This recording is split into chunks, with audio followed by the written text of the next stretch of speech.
عزیزان محترم مجھے آپ بتائیں نا، میں کیسے کیا کہوں اپنے امام سے، کیا بات کروں گا، کیسے کھڑا رہوں گا؟ یہ رابطو، یہ میں آپ کو نہیں کہہ رہا کہ میں آپ کو اپنی کہانی سنا رہا ہوں، میرے چھٹے امام نے کہا ہے کہ تو اپنے امام سے رابطہ کرو.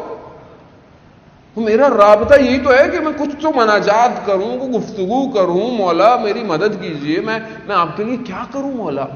مگر وہ جو لوگ تھے ائمہ کے قریب میں، وہ کیا کہتے تھے کہ میرے ماں باپ فدا ہوں مولا، کوئی کام کہہ دیجیے، کچھ کہہ دیجیے.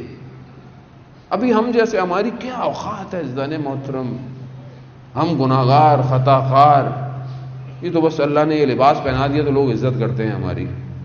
آپ دیکھیں ہمارے لیے جوان کہہ رہے ہیں مولانا صاحب آپ پہ جان مان مرنے کو تیار ہے، آپ کام بتائیے کوئی، ہماری کیا اوقات ہے.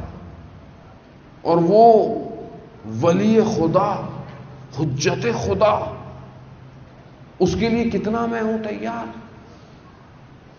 اپنا وقت دے رہا ہوں، اپنا علم، اپنا ہنر، اپنی محنت، اپنا گھر.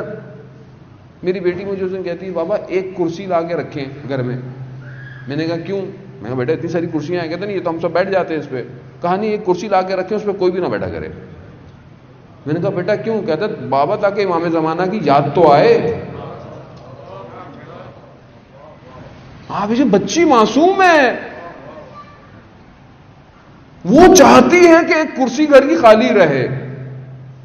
کیوں؟ جب بھی دیکھو امام یاد آئے.